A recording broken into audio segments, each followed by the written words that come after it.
উবাই ইবনে কাব রাদিয়াল্লাহু তাআলা আনহু তিনি বলেন, মুসলিম শরীফের বর্ণনা 1671 নম্বর হাদিস, আন উবাই ইবনে কাব রাদিয়াল্লাহু তাআলা আন قال উবাই ইবনে কাব ফি লাইলাতুল কদর। নবীজির সাহাবী উবাই ইবনে কাব লাইলাতুল কদরের ব্যাপারে একটা বক্তব্য দিয়েছেন। তিনি বলেন, ইন্নী লা আ'লামুহা, লাইলাতুল কদরের ব্যাপারটা আমি খুব ভালো করে জানি।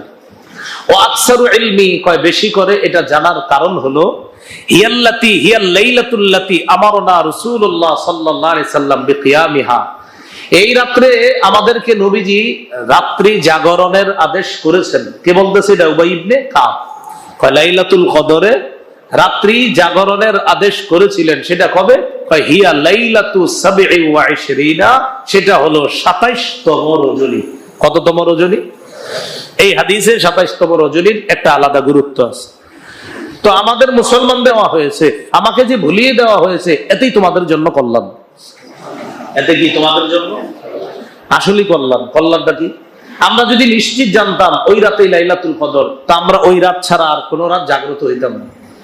তো এটা একটা কল্যাণ যে শেষ দশকে ইবাদত বেশি করলাম লাইলাতুল কদরের আশায়, কোন এক রাতে লাইলাতুল কদরটাও পেয়ে গেলাম, আর রমজানের ফজিলত গুলা, রাতের ফজিলত গুলাও প্রতিদিন অর্জন করে ফেললাম। তো এটা কি কল্যাণ কিনা? এই জন্য আমরা তো সবাই 27তম রজনীর ধরেই বসে থাকি, ঠিক না বিষয়টা? তো যাই হোক, নবীজি বলেন, আমি তোমাদেরকে জানানোর জন্য বের হয়েছি, এটা উঠিয়ে নেওয়া হয়েছে, এতে তোমাদের জন্য কল্যাণ। নবীজি বলেন, শোনো, ফালতামিসুহা, তোমরা লাইলাতুল কদর তালাশ করো, ফিত্তাসিআ ওয়াস-সাবিআ ওয়াল-খামিসা। কি বলে দেখেন, শেষ থেকে বলছে, তোমরা 29তম রাত্রিতে লাইলাতুল কদর তালাশ করো, 27তম রাত্রিতে তালাশ করো, 25তম রাত্রিতে তালাশ করো। শেষের দিক থেকে বলে আসছে 29, 27, 25 এইভাবে বলছে। আর কিন্তু সমস্যা নাই, 25, 27, 29 তালাশ করো। তো এইখানে আমাদের উদ্দেশ্য 25তম রাত। তাহলে 1 নাম্বার জবাব, যে কোনো বেজর রাত হতে পারে। 2 নাম্বার জবাব 21তম রাতে হতে পারে। 3য় জবাব 23তম রাতে হতে পারে। 4র্থ জবাব ইবনে আব্বাস রাদিয়াল্লাহু তাআলা আনহুমার বর্ণনা 24তম রাত্রিতেও তালাশ করা। তো এখান থেকে বলছি আমরা যে শেষ দশকে জোর বেজোর সব রাত্রিতে আমরা ইবাদতে কাটানোর চেষ্টা করব ইনশাআল্লাহ। শেষ দশকে আপনি না ঘুমান, সমস্যা কি? বাকি আমি আবার যাদের অফিস টফিস আছে তাদেরকে বলছি না বিষয়টা, কিন্তু সাধারণত অন্যান্য দেশে আপনার শেষ দশকে তারা ঘুমায় না, একদম সাহারি খায়, সাহারির পরে ফজর পরে, ফজর পড়ার পরে ইবাদত কিছু করে, করার পর এরপর ঘুমায়। তো যাই হোক, এই হলো আপনার 4র্থ জবাব। 5ম জবাব 25তম রাত্রিতে লাইলাতুল কদর হতে পারে। 6 নম্বর জবাব লাইলাতুল কদর 27 অথবা 29তম রজনীতেও হতে পারে। মুসনাদ আহমদ হাদিসের কিতাব 10,734 নম্বর হাদিস। এই হাদিসের বর্ণনাকারী আবু হুরায়রা রাদিয়াল্লাহু তাআলা আনহু তিনি বলেন, লাইলাতুল কদরি লাইলাতুন সাবিআ আও তাসিআ, লাইলাতুল কদর 27তম রজনীতে হতে পারে অথবা 29তম রজনীতেও হতে পারে। সবগুলা হাদিস মিলাইলে আমরা বুঝতে পারলাম 21, 23, 25, 27, 29তম রজনীতে যে কোনো একটা বেজর রাত্রিতে লাইলাতুল কদর হতে পারে। আর ইবনে আব্বাস রাদিয়াল্লাহু তাআলা আনহুমার বর্ণনায়, তিনি বুখারীর একটা বর্ণনা আসছে, তিনি বলেন 24তম রাত্রিতে তোমরা লাইলাতুল কদর তালাশ করো। আল্লাহ আমাদের সকলকে শেষ দশক অধিক পরিমাণ ইবাদতে যেন আমরা কাটাইতে পারি, এবং লাইলাতুল কদরের যে ফজিলত, এই সৌভাগ্য আমরা সবাই যেন অর্জন করতে পারি, আল্লাহ তৌফিক দান করেন। তাহলে আমাদের আলোচনা গেল 5 নাম্বার আলোচনা, মানে 5ম শিরোনাম। 5ম শিরোনামটা ছিল লাইলাতুল কদর কবে, এখান থেকে 6টা জবাব জানছে। আজকের আলোচনার 6 নম্বর শিরোনাম হলো 27তম রজনীর গুরুত্ব আলাদা হাদিসে আছে। এর মানে আপনারা কিন্তু এটা শোনার পরে শুধু 27তম রজনীতেই ইবাদত করবেন এমন না, ডেইলি করবেন। বাকি এটার ফজিলত যেহেতু হাদিসে আসছে, এই জন্য হাদিস শুনিয়ে দেওয়া উদ্দেশ্য আমার। এ ব্যাপারে 2টি বর্ণনা আপনাদের সামনে পেশ করছি। প্রথম বর্ণনা উবাই ইবনে কাব রাদিয়াল্লাহু তাআলা আনহুর বর্ণনা। উবাই ইবনে কাব রাদিয়াল্লাহু তাআলা আনহু তিনি বলেন, মুসলিম শরীফের বর্ণনা, 71 নম্বর হাদিস। عن أبي بن كعب رضي الله تعالى عنه قال أبي بن كعب في ليلة القدر নবীজির সাহাবী উবাই ইবনে কাব লাইলাতুল কদরের ব্যাপারে একটা বক্তব্য দিয়েছেন। তিনি বলেন, ইন্নী লা আ'লামুহা, লাইলাতুল কদরের ব্যাপারটা আমি খুব ভালো করে জানি। ও আকসারু ইলমি, কয় বেশি করে এটা জানার কারণ হলো হিয়াল্লাতি হিয়াল লাইলাতুল্লাতি আমারনা রাসূলুল্লাহ সাল্লাল্লাহু আলাইহি সাল্লাম বিকিয়ামিহা, এই রাত্রে আমাদেরকে নবীজি রাত্রি জাগরণের আদেশ করেছেন। কে বলতেছে এটা? উবাই ইবনে কাব। কয় লাইলাতুল কদরে রাত্রি জাগরণের আদেশ করেছিলেন। সেটা কবে? কয় হিয়া লাইলাতু সাবঈ ওয়া ইশরিনা, সেটা হলো 27তম রজনী। কততম রজনী? এই হাদিসে 27তম রজনীর একটা আলাদা গুরুত্ব আছে।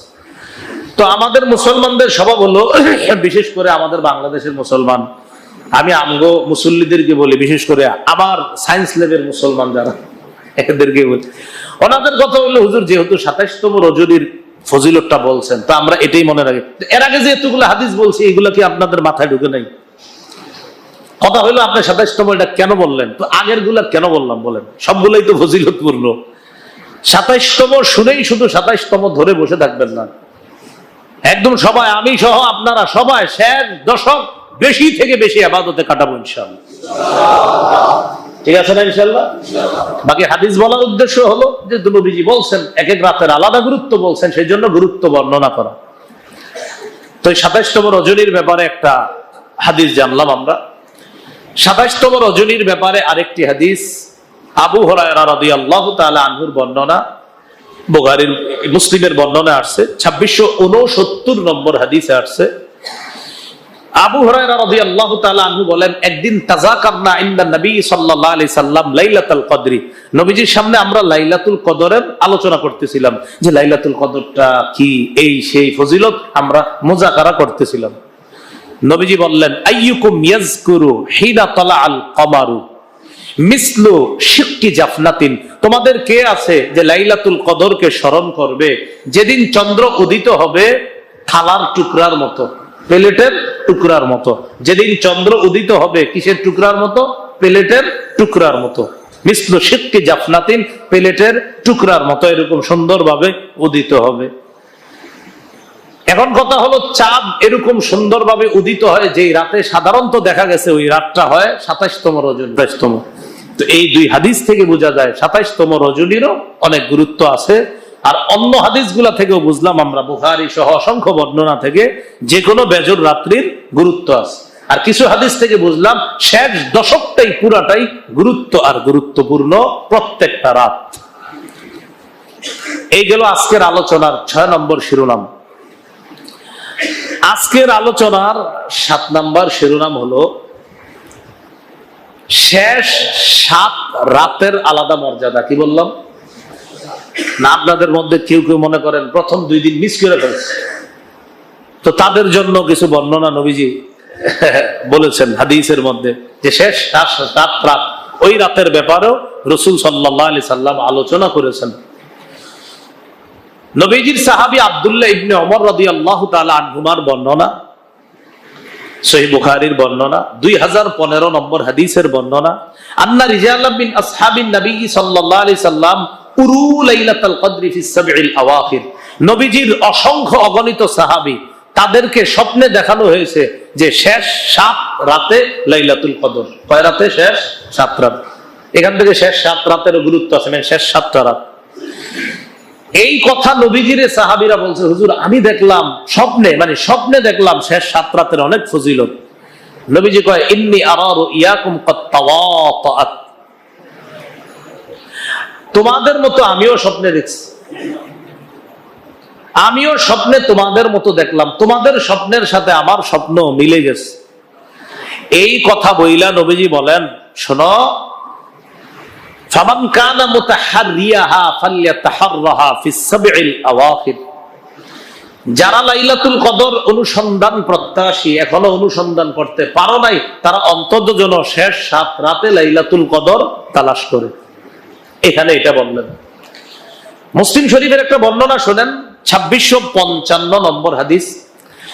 এই হাদিসের মধ্যে আসছে, নবীজি বলেন, শোনো, তোমরা লাইলাতুল কদর শেষ দশকে তালাশ করো। এটা বইলা বললেন ফাইন দুফা আহাদুকুম আও আজাজা, আচ্ছা তোমাদের কেউ যদি শেষ দশকে লাইলাতুল কদর এখনো তালাশ করতে পারো নাই, আপনার 21 চলে গেছে, 23 চলে গেছে, নবীজি বলেন আহা এখনো তালাশ করো নাই, দুর্বল হয়ে গেছো, অপারগ হয়ে গেছো।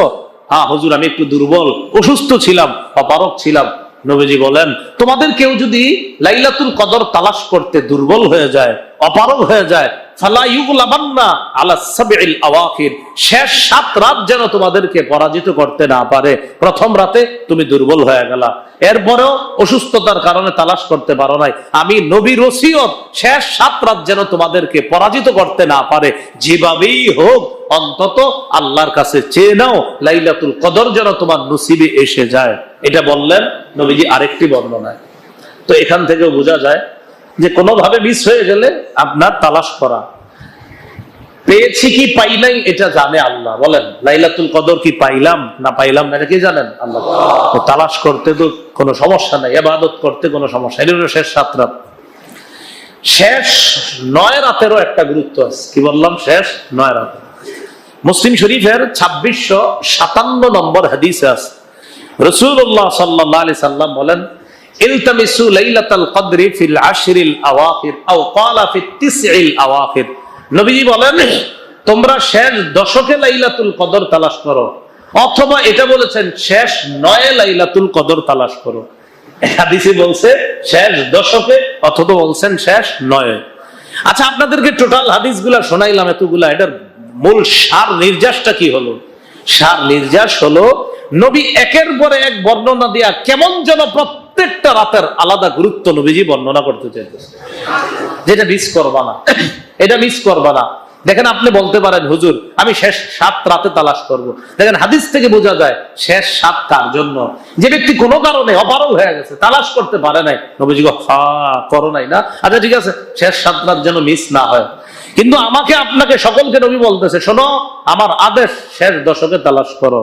হুজুর আমি শেষ দশকে বাড়ি নাই, আচ্ছা শেষ 9 তালাশ করো। হুজুর বাড়ি নাই, ওহো 12 নাই, তো শেষ রাত মিস করবা না। তো দেখেন একের পর এক বলতেছে 21তম রাত্রিতে তালাশ করো, 23তম রাত্রিতে তালাশ করো, 25তম রাত্রিতে তালাশ করো, 27তম রাত্রিতে তালাশ করো, 29তম রাত্রিতে তালাশ করো। ইবনে আব্বাসের বর্ণনা, তিনিও বললেন 24তম রাত্রিতে তালাশ করো। প্রিয় মুসল্লি ভাইয়ারা, আপনাদের সামনে বর্ণনাগুলা একাধিক ভাবে আনার উদ্দেশ্য হলো কেমন যেন হাদিসগুলা মিলাইলে বোঝা যায় শেষ দশকের প্রতিটা রাতই উচিত আমাদের কর্তব্য বেশি থেকে বেশি ইবাদতে কাটিয়ে আল্লাহর থেকে যেন আমরা লাইলাতুল কদরের যে সৌভাগ্য এটা যেন আমরা অর্জন করতে পারি। আল্লাহ তৌফিক দান করেন। আজকের আলোচনার শিরোনাম নাম্বার 8, লাইলাতুল কদরের আলামত আছে কিনা। হাদিসে বিশেষভাবে 2টি আলামতের কথা পাওয়া যায়। কয়টি? আপনারা খালি প্রত্যেক দিন খালি আলামত খুঁজবেন সকালে, তো আলামতটা 21তম রাত্রি থেকেই খুঁজেন। আপনাদের অনেকের চিন্তা হলো হুজুর 21তম রাত্রিতে খুঁজে যদি দেখি পায়া গেছি আলামত, বাস 23তম রাত্রি বাদ। বিষয়টা এমন না। আলামত মানেই যে আপনি পেয়ে যাবেন আর বাকিগুলা মিস করবেন এমন না। তো হাদিস তালাশ করলে বিশেষভাবে 2টি আলামতের কথা পাওয়া যায়। মানে আলামত দ্বারা উদ্দেশ্য হলো আশা করা যায়। তো আশা মানে তো নিশ্চয়তা না, আশা। 1 নাম্বার আলামত হলো লাইলাতুল কদরের রাত্রিটা বেশি গরমও হবে না, বেশি ঠান্ডাও হবে না। এটা একটা আলামত হতে পারে। আল জামিউস সগীর হাদিসের কিতাব 7708 নম্বর হাদিস। এই হাদিসে আসছে লাইলাতুল কদরি লাইলাতুন বালজাতুন লা হারাতুন ওয়ালা বারিদা। লাইলাতুল কদরটা বা লাইলাতুন বালজা নাতিশীতোষ্ণ হবে রাতটা। লা হারাতুন বেশি গরম হবে না, ওয়ালা বারিদাতুন বেশি ঠান্ডাও হবে না। কারণ আমরা কি করব এই বছর লাইলাতুল কদরে ইবাদত না করে খালি দেখবো রাত ঠান্ডা না গরম, হ্যাঁ এরকম তালাশ করা না। আপনি ইবাদতের মাঝেই আলাদাভাবে বুঝার চেষ্টা করেন, কিন্তু এমন না যে আমরা ইবাদত না করে খালি দেখবো যে রাতটা কি ঠান্ডা না গরম না একটু কম বেশি আছে, তো এরকম না করা।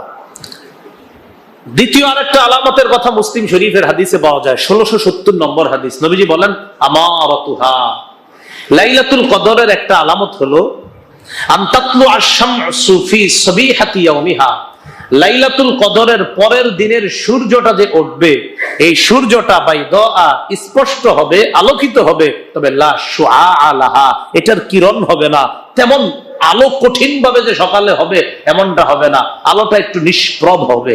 অর্থাৎ অন্য দিনের মতো সূর্য উঠবে, তবে অন্যদিন সূর্য উঠা প্রথমে যে একটা কঠিন আলো হয়, ওরকম আলোটা হলেও কিন্তু আলোর মধ্যে যে একটা গরমের ভাব, একটা আলোকিত আলোকিত কঠিন ভাব, ওটা থাকবে না, কিরণ থাকবে না। এরকম পরের দিনের সূর্যটা একটা আরামদায়ক, তৃপ্তিদায়ক সূর্যের আলোটা হবে। তাহলে রাতটা হবে গরমও না, ঠান্ডাও না। পরের দিনের সকালের সূর্যটা হবে এমন স্পষ্ট হবে, আলোকিত হবে, দুনিয়া অতীতে যেমন হয়েছে এমন হবে, তবে সেদিনের সূর্যটা আলোটা হবে একটু অন্যরকম, নিষ্প্রভ। সেদিনের কিরণটা প্রথমে যে একটা আপনার কঠিন আলো হয়, প্রচন্ড তাপ গরম হয়, হয়তো এমনটা হবে না। তাহলে আমরা এই বছর কি করব? রাতটা খালি দেখবো ঠান্ডা না গরম, পরের দিন ওটা ট্রাই করবো, এবাদত না করে, নাকি এরকম হবে বিষয়টা? এবাদত করবো, পাশাপাশি এটা আপনি দেখতে পারেন। কিন্তু আপনার কারো কাছে যদি এরকম মনে হয়, হুজুর আমার তো মনে হয়ে গেছে 21তম রাত্রিতে হয়ে গেছে, বা সাকিব বাকি, এই জন্য আমি আর 23, 25 ওগুলা তো গুরুত্ব দেই নেই, এরকম করেন না। কিন্তু প্রতিটা রাত গুরুত্ব দেওয়া, আল্লাহ তৌফিক দান করেন। এই গেল আপনার 8 নম্বর আলোচনা, আজকের আলোচনার 8 নম্বর শিরোনাম। 9 নম্বর, লাইলাতুল কদরে আমরা কি ইবাদত করব? লাইলাতুল কদরের ইবাদত, তিরমিজি শরীফের 3513 নম্বর হাদিস। ইবাদত তো আপনার নফল নামাজ পড়া, আর হাদিস আছে মাইয়াকুম, যে জাগ্রত হবে, রাতের বেলা দাঁড়িয়ে থাকবে, তো রাতে ইবাদত করা, কোরআন তেলাওয়াত করা, সালাত আদায় করা, যত বেশি পারেন আপনি ইচ্ছা। পাশাপাশি একটা দোয়া আছে, এটা নবীজি শিখিয়ে দিস, তো এই দোয়াটা মুখস্থ করে নেবেন, চেষ্টা করবেন। আমি আজকে 3 বার বলবো, এরপরে আপনারা মসজিদের ইমাম সাহেব, মুয়াজ্জিন সাহেব যারা আছে বা আশেপাশের আলেমদের কাছ থেকে শিখে নেবেন। আজকে আমি এখানেও 3 বার বলবো ইনশাআল্লাহ। এরপরও আপনার এলাকার আলেম যারা আছে তাদের কাছে একটু বলবেন, হুজুর লাইলাতুল কদরের অনেক ইবাদত আছে, পাশাপাশি একটা দোয়াও আছে, দোয়াটা একটু শিখিয়ে দেন। আম্মা জান আয়েশা সিদ্দিকা রাদিয়াল্লাহু তাআলা আনহা নবীজিকে বললেন, হুজুর লাইলাতুল কদরে কি দোয়া করব? তো নবীজি বললেন, আয়েশা কুলি, তুমি বলবা আল্লাহুম্মা, পড়েন, ইন্নাকা আফুউন কারীম, আল্লাহুম্মা ইন্নাকা আফুউন কারীম তুহিব্বুল আফওয়া তুহিব্বুল আফওয়া তুহিব্বুল আফওয়া ফাফু আন্নি ফাফু আন্নি। হে আল্লাহ, নিশ্চয় আপনি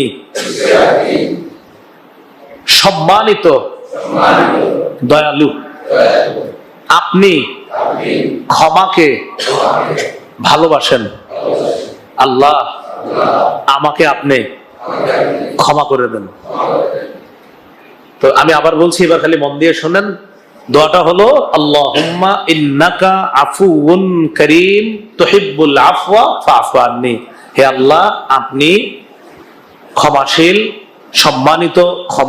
সম্মানিত, দয়ালু, আল্লাহ আপনি আমাকে ক্ষমা করে দেন। আরবিটা যদি না পারেন, বাংলাটা, আরবিটাই চেষ্টা করেন শিখার জন্য। যদি না পারেন একান্ত বাংলায়, হে আল্লাহ নিশ্চয়ই আপনি সম্মানিত, ক্ষমাশীল, আল্লাহ আপনি আমাকে ক্ষমা করে দেন। লাইলাতুল কদরে এই দোয়াটা বেশি করা। তো আমি আবার দোয়াটা একবার বলছি, আপনারা শুধু মন দিয়ে শোনেন, এরপরে আমরা ইনশাআল্লাহ আশেপাশের ওলামা হযরতদের কাছ থেকে আমরা শিখে নিব। আম্মা জান আয়েশা সিদ্দিকা রাদিয়াল্লাহু তাআলা আনহাকে নবীজি বললেন, আয়েশা লাইলাতুল কদরে তুমি এই দোয়াটা করবা, আল্লাহুম্মা ইন্নাকা আফুউন কারীম তুহিব্বুল আফওয়া ফাফু আন্নি। আল্লাহ আমাদের সকলকে ইবাদত করার তৌফিক দান করেন। আজকের শেষ আলোচনা, লাইলাতুল কদর পাওয়ার সহজ উপায় বলেন, সবাই বলেন, লাইলাতুল কদর পাওয়ার, আবার বলেন, ইতিকাফ। কি করা? লাইলাতুল কদর পাওয়ার সহজ উপায় হলো ইতিকাফ। মসজিদে এসে 10 দিন বসে থাকেন, আপনারা কেউ ডিস্টার্ব করবে না, কেউ জ্বালাবে না। এখানে যদি থাকেন তা আপনি যদি নিশ্চিত পেয়ে গেছেন, প্রতিদিন ইবাদত করতেছেন রাতের বেলা, বাস প্রত্যেক রাতে ইবাদত করেন। এই মসজিদে যারা ইতিকাফে বসবেন, আমি অগ্রিম দোয়া চাইতেছি, আপনারা আমার জন্য একটু দোয়া করেন। হ্যাঁ, এতেকাফে যারা বসেন আপনাদের কাছে দোয়া চাই, ভিক্ষা চাই, দোয়া করবেন। যত মসজিদে যারা এতেকাফে বসবেন আমিও দোয়া চাই, আমরা সবাই দোয়া চাইতেছি। যারা এতেকাফে বসবেন আমাদের সবার জন্য আপনাদের কাছে দোয়া চাই, আমাদের জন্য দোয়া করবেন। এতেকাফে যারা বসবে এদের কাছে চুপে চুপে পার্সোনালি গিয়েও দোয়া চাবেন। যে মসজিদে বসে যারা, ভাই আপনি এতেকাফে আছেন, অনেক গুরুত্বপূর্ণ ইবাদতে আছেন, আমার জন্য একটু আমার নামটা নিয়ে দোয়া করেন। আলাদা আলাদা চুপে চুপে গিয়ে অনেক মসজিদে আছে গিয়ে বলবেন, আমার নামটা নিয়ে কিন্তু একটু আল্লাহরে বলবেন, আমি এই সমস্যায় আছি, আমার মেয়েটার বিয়ে হচ্ছে না, অনেকদিন যাবত দোকানে লস হইতেছে, আপনি একটু আল্লাহর কাছে বলবেন। কারণ এতেকাফে যারা আছে তারা একদম কোনো গুনাহের মধ্যে নাই, গুনাহের সাথে পুরো দুনিয়া থেকে তারা বিমুখ আছে। তো তাদের কাছে গিয়ে দোয়া চাওয়া, কারণ আল্লাহর সাথে খুব নিবিড় গভীর একটা সম্পর্কে তারা আছে। তাহলে কি শিখলাম? লাইলাতুল কদর পাওয়ার সহজ উপায় হলো এতেকাফ করা। শেষ দশকের ব্যাপারে একটি হাদিস শুনেন। হাদিস শোনার পর শেষ দশকে নবীজি যা করতেন আমরাও সেইভাবে প্রস্তুতি নিব, বলেন ইনশাআল্লাহ। সহিহ বুখারীর 2024 নম্বর হাদিসটি আজকে আমরা এখানে জানবো, শিখবো, ঘরে গিয়ে বিবিদেরকে, সন্তানদেরকে, সবাইকে জানাবো ইনশাআল্লাহ। শেষ দশকের ব্যাপারে আম্মাজান আয়েশা সিদ্দিকা বলেন, সহিহ বুখারীর 2024 নম্বর হাদিস, আম্মাজান আয়েশা সিদ্দিকা রাদিয়াল্লাহু তাআলা আনহা বলেন, কানা রাসূলুল্লাহ সাল্লাল্লাহু আলাইহি সাল্লাম ইদা দাখালাল আশরু, শেষ দশক যখন শুরু হইতো নবীজির অবস্থা ছিল এমন, সাদ্দা মিজার, নবী লুঙ্গি কষে নিতেন। লুঙ্গি কষে নিতেন মানে অর্থাৎ কঠিন ভাবে প্রস্তুতি নিতেন। এটা হলো লুঙ্গি কষে নেওয়া। আমরা বলি না, আমাদের দেশ গ্রামে কি বলি, যে একদম কাঁচা দিয়ে প্রস্তুতি নিস, মানে খুব ভালোভাবে। আম্মাজান বলেন সাদ্দা মিজার, লুঙ্গি কষে নিতেন নবীজি, মানে ভালোভাবে প্রস্তুতি নিতেন যে এই শেষ দশক এসে গেছে। ও আহিয়া লাইলা, শেষ দশকের প্রত্যেকটা রাত নবীজি জাগ্রত থাকতেন। ও আইকাজ আহলা, পরিবারের সদস্যদেরকে জাগিয়ে দিতেন। তাহলে দেখেন তো, শেষ দশকে 1 নবীজি কঠিন প্রস্তুতি নিতেন, 2 নিজে জাগ্রত থাকতেন, 3 পরিবারকে জাগিয়ে দিতেন। এই হলো শেষ দশকের গুরুত্ব। এবার ইতিকাফের গুরুত্ব শুনি। ইমাম জুহরি রাহমাতুল্লাহি আলাইহি বলেন, আজাবান লিল মুসলিমিন তারাকুল ইতিকাফ মা আন্না নবী সাল্লাল্লাহু আলাইহি সাল্লাম মা তারাকাহু মুনযু কাদিমাল মাদিনাতা হাত্তা কবাযাহুল্লাহ। মুসলমানের কি হলো, তারা ইতিকাফের মতো গুরুত্বপূর্ণ ইবাদত তারা ছেড়ে দিয়েছে, অথচ নবীজি মদিনায় আসার পর ইন্তেকাল পর্যন্ত কখনো ইতিকাফ ছাড়েন নাই। সহিহ বুখারীর 2026 নম্বর হাদিসের বর্ণনা, এই বর্ণনায় আসছে রাসূলুল্লাহ সাল্লাল্লাহু আলাইহি সাল্লাম কানা ইয়াতাকিফুল আশরাল আওয়াখির মিন রমাদান, রমজানের শেষ দশক ইতিকাফ করতেন, হাত্তা কবাযাহুল্লাহ, ইন্তেকাল পর্যন্ত শেষ দশকে নবী ইতিকাফ করতেন। ইতিকাফের গুরুত্ব বোঝার জন্য এতটুকু যথেষ্ট যে আল্লাহ রাসূল এটা ছাড়তেন না, আল্লাহ রাসূল ইন্তেকাল পর্যন্ত ইতিকাফ করতেন। সহিহ বুখারীর 2044 নম্বর হাদিসের বর্ণনা, রাসূলুল্লাহ সাল্লাল্লাহু আলাইহি সাল্লাম প্রতি রমজানের শেষ দশকে ইতিকাফ করতেন। কিন্তু বুখারীর 2044 নম্বর হাদিসে আসছে, আন্না নবী সাল্লাল্লাহু আলাইহি সাল্লাম কানা ইয়াতাকিফু ফি কুল্লি রমাদান 10 আইয়াম, নবীজি প্রত্যেক রমজানে 10 দিন ইতিকাফ করতেন। কয়দিন? ফালাম্মা কানাল আমুল্লাযী কুবিযা ফি, যেই বছর নবী ইন্তেকাল করলেন, ইতিকাফা 20 ইয়াওমান, ওই বছর 20 দিন ইতিকাফ করছে। কয়দিন? 20 দিন। প্রতি রমজানে করতেন 10 দিন, ইন্তেকালের বছর করলেন কয়দিন? 20 দিন। আচ্ছা, এখান থেকে ইতিকাফের গুরুত্ব বুঝে আসে। সহিহ বুখারীর 813 নম্বর হাদিস, এক বছর কি করছে নবীজি? লাইলাতুল কদর পাওয়ার আশায় 30 একদম পুরা মাস ইতিকাফ করছে। না বুঝাইতে পারিনি? লাইলাতুল কদর পাওয়ার আশায় পুরা রমজান ইতিকাফ করছে। সহিহ বুখারীর 813 নম্বর হাদিস। হাদিসটা শুনেন, আবু সাঈদ খুদরি রাদিয়াল্লাহু তাআলা আনহুর বর্ণনা, তিনি বলেন, একবার রমজানের প্রথম দশকে নবী ইতিকাফ করছে। নবীজি প্রথম দশকে ইতিকাফ করছে। ওয়াতাকাফনা মাআহু, আমরাও নবীজির সাথে ইতিকাফ করলাম। প্রথম দশক শেষ হওয়ার পর জিবরিল আমিন আসার পর নবীজিকে বলতেছে, হুজুর আল্লাযী তাতলুবু আমামাক, ইন্নাল্লাযী তাতলুবু আমামাক, আপনি যেই আশায় এই 10 দিন ইতিকাফ করছেন এটা পান নাই, সামনে পাবেন। সুবহানাল্লাহ। তাহলে 10 চলে গেল। এবার নবীজি কি করলেন? ইতিকাফাল আশরাল আওসাত, মাঝের 10 দিন ইতিকাফ করলেন। করার পর জিবরিল আমিন আসছে, আসার পর আল্লাযী তাতলুবু, যেটা আপনি তালাশ করতেছেন আমাকে এটা সামনে এখনো পান নাই। তাহলে কয়দিন হয়ে গেল? 20 দিন। প্রথম দশক করলেন, জিবরিল আমিন আইসা কয় লাইলাতুল কদর পান নাই। দ্বিতীয় দশক করলেন, জিবরিল আমিন এসে বলতেছে লাইলাতুল কদর কিন্তু পান নাই। নবীজি তখন কি করলেন? 20তম দিন সকালবেলা নবীজি একটা ভাষণ দিতে দাঁড়াইলেন, বললেন, এ সাহাবীগণ শোনো, আমার সাথে যারা এতেকাফ করতে চাও বা এতদিন করেছো লাইলাতুল কদরের আশায়, লাইলাতুল কদরটা পাই নাই, প্রথম দশকেও পাই নাই, দ্বিতীয় দশকেও পাই নাই, এটা আমাকে জানানো হয়েছে, তবে আমি ভুলে গিয়েছি। ভুলে যাওয়ার কারণে আসলে আমি এটা অনেক চেষ্টা করছিলাম পাওয়ার জন্য, তো পাই নাই, প্রথম দশকেও পাই নাই, দ্বিতীয় দশকে পাই নাই। তো তোমরা যারা লাইলাতুল কদর পেতে চাও নিঃসন্দেহে শেষ দশকে পেয়ে যাবো ইনশাআল্লাহ, অতএব আমার সাথে ইতিকাফ করতে পারো। তখন নবীজি শেষ দশকে ইতিকাফ করলেন লাইলাতুল কদর পাওয়ার আশায়। তাহলে প্রথম দশক করলেন, পান নাই, দ্বিতীয় দশকে পান নাই, শেষ দশকে করছেন কেন? কারণ জিবরিল আমিন এসে বলে গিয়েছেন নিশ্চিত শেষ দশকেই পেয়ে যাবেন। এই হাদিস থেকে ইতিকাফের গুরুত্ব বোঝা যায় যে নবীজি লাইলাতুল কদর পাওয়ার আশায় পুরা মাস ইতিকাফ করছে। আল্লাহ আমাদের সকলকে ইতিকাফের গুরুত্ব বুঝে এবছর আমরাও যেন ইতিকাফে বসতে পারি, আল্লাহ তৌফিক দান করেন। যারা ইতিকাফে বসবো আমরা 20তম দিন, মানে 20তম রোজায় সূর্য ডুবার আগে বিছানা নিয়ে মসজিদে চলে আসা, বিছানা নিয়ে মসজিদে চলে আসা সূর্য ডুবার আগে। তা আপনারা আসরে বর্বরে চলে আসেন। অনেকে কি করে, সূর্য ডুবার অপেক্ষা করতে করতে দেখা যায় ইতিমধ্যে সূর্য ডুবা যায়, ভুল করে ফেলে, আপনার টাইম ওভার হয়ে যায়। তো আসরে পরে চলে আসেন, অথবা একটা কাজ করতে পারেন, আসরের আগে বিছানা বাতিগুলা রেখে গেলেন, বাস এরপরে আসরের পরে পরিবার থেকে বিদায় নিয়ে আপনি চলে আসলেন, আসরের আগেই বিছানাটা নিয়ে আসলেন, রেখে গেলেন, বাস। তো বিছানা রেখে গিয়ে আসরের পরে আস্তে ধীরে নাতি নাতনি, আপনার ছেলে মেয়ে যারা আছে, স্ত্রী, তাদের থেকে আপনি বিদায় নিয়ে চলে আসলেন আসরের নামাজের পর। মসজিদে একটা জায়গায় তাবুর মতো করা, মানে নবীজি তাবুর মতো করছে। এখন তো তাবু আর করতে পারবেন না, একটা পর্দা দিয়ে আলাদা একটা জায়গা করে নেওয়া, ওখানে ইবাদতের মাধ্যমে কাটিয়ে দেওয়ার চেষ্টা করা। আল্লাহ আমাদের সকলকে কথাগুলা বুঝার তৌফিক দান করেন। প্রয়োজন ছাড়া মসজিদ থেকে বের না হওয়া। যারা ইতিকাফ করব আমরা, ইতিকাফে থাকা অবস্থায় দুনিয়াবি কোনো কথাবার্তায় না যাওয়া। দেখেন আপনি ইতিকাফে আছেন মানে ইবাদতে আছেন, কোরআন তেলাওয়াত করেন, এরপরে আপনার একটু কেমন জানি লাগতেছে, সুবহানাল্লাহ পড়েন, আলহামদুলিল্লাহ পড়েন, এরপরে শরীর একটু ক্লান্তি লাগতেছে, এখন একটু কথা বলতে মন চায়, ওইটা আমি আগে শিখিয়ে দিছি, কথা বলতে মন চাইলে ঘুমায়া যান। কি করেন? ঘুমায়া যান। ইতিকাফে যারা আছেন বা সেখানে বসে আছেন, দুনিয়াবি কোনো কথায় ঢোকা যাবে না, দুনিয়াবি কোনো কথাবার্তা না বলা। একান্ত কেউ দুনিয়াবি কথা বলতে আসলে আপনি ঘুমিয়ে যান, বাস ইবাদতে কাটানোর চেষ্টা করা।